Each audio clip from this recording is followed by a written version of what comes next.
Hey kids! The live version. Okay, this is Johnny Tremain, A Story of Boston in Revolt by Esther Forbes and illustrated by Lynd Ward. Today we are doing Chapter 1, Section 3.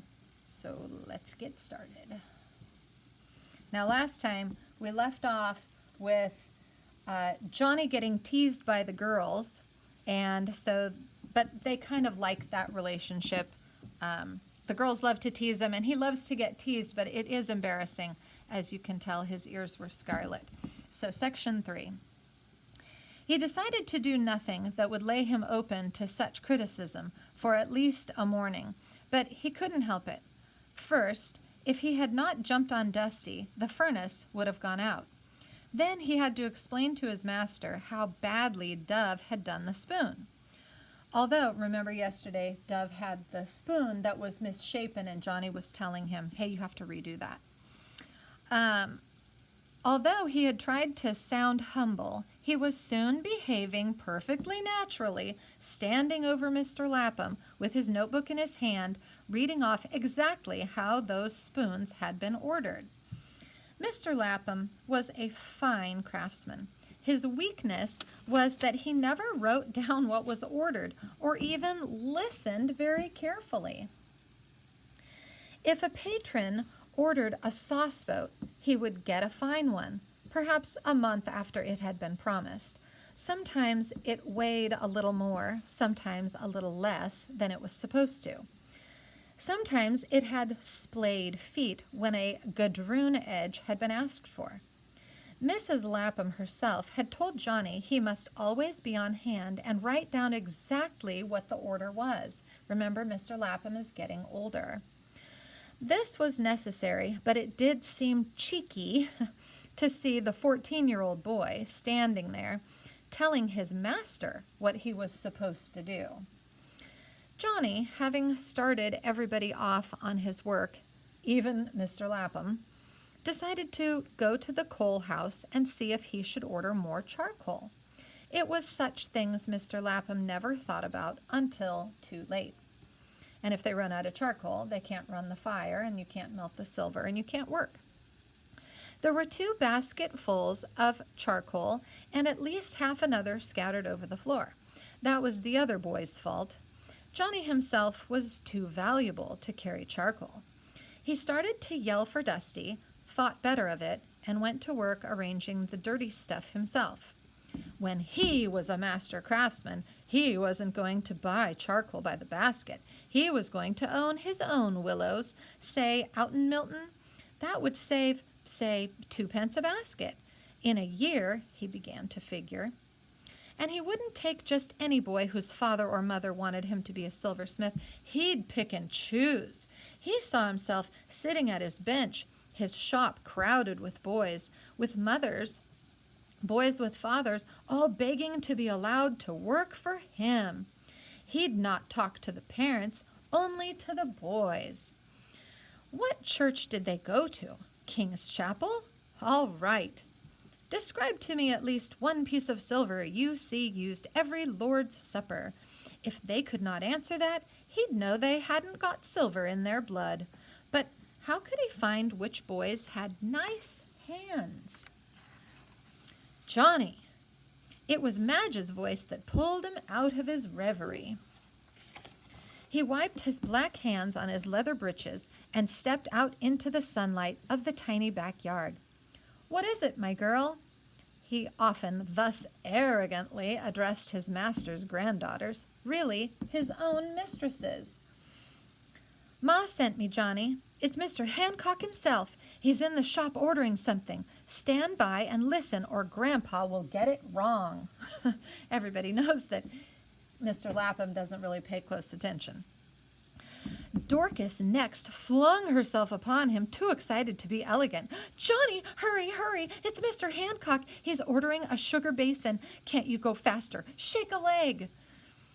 Isana was jumping about him like a wild thing. Help, help, she shrieked. But it was Scylla who thought to offer him her clean apron for a towel as he washed off the charcoal at the yard pump. Oh, but he must hurry, And there was Mrs. Lapham tapping at him from the kitchen window. Tap, tap, tap. Slowly, as he approached the house, the girls chattering about him. Slowly, he approached the house, the girls chattering about him. Close to the shop door was a tiny African holding a slender gray horse by the bridle. Johnny noted the Hancock arms on the door of the gig. The gig is like the little device that the horses are pulling so that Mr. Hancock can ride around. Remember, Mr. Hancock is like the wealthiest man in Boston. He felt so good he could not help saying to the black child, "Mind that horse doesn't trample our flowers." And again, that's his overconfidence, his arrogance. He feels so self-important. There were no flowers in the Lapham's yard. "Oh, no, sir," said little Jehu, rolling his eyes. He thought from the attention this boy was receiving from his escorting ladies, he must be a boy of consequence. Johnny slipped into the shop so quietly that Mr. Hancock did not even look up. It was he who owned this great wharf, the warehouses, many of the fine ships tied up along it. He owned sail lofts and shops, and also dwelling houses standing at the head of the wharf. He owned the Lapham house. He was the richest man in New England.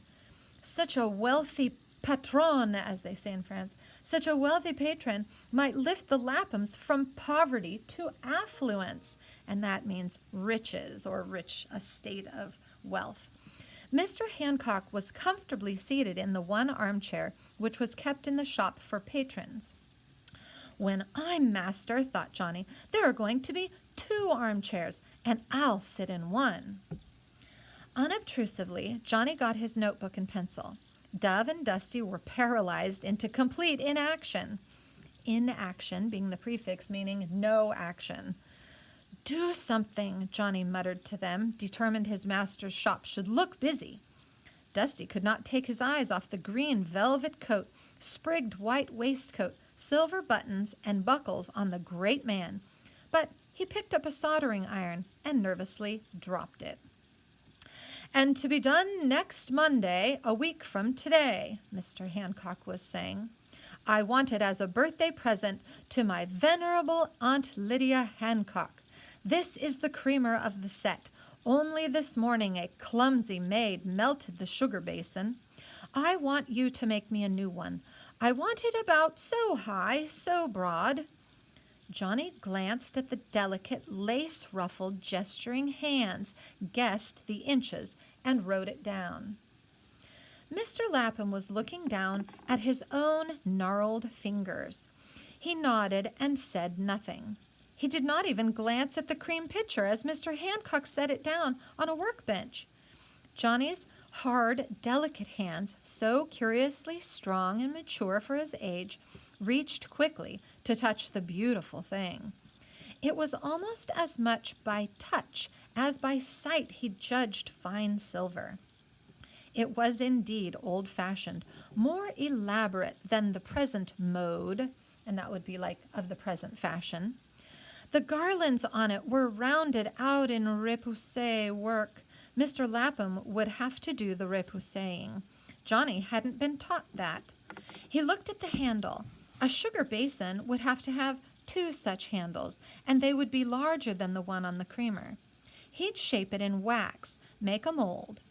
He had cast hundreds of small things since he had gone to work for Mr. Lapham, but nothing so intricate and beautiful as the woman with folded wings whose body formed the handle.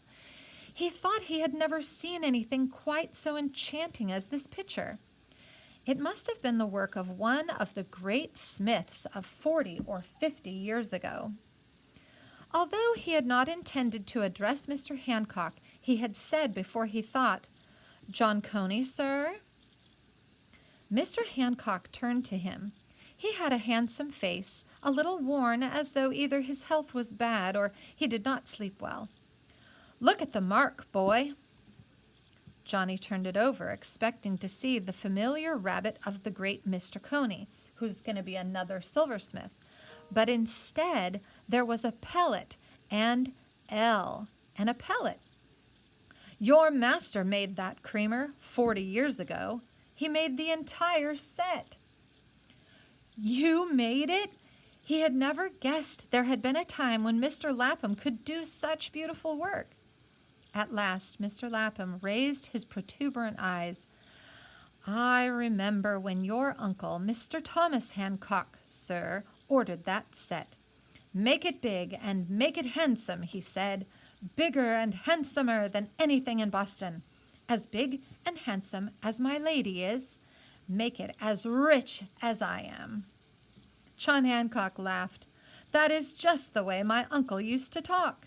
He was so sure of his own good breeding, he could laugh affectionately at the rich, quick vulgarities of the uncle who had adopted him and from whom he had inherited his fortune.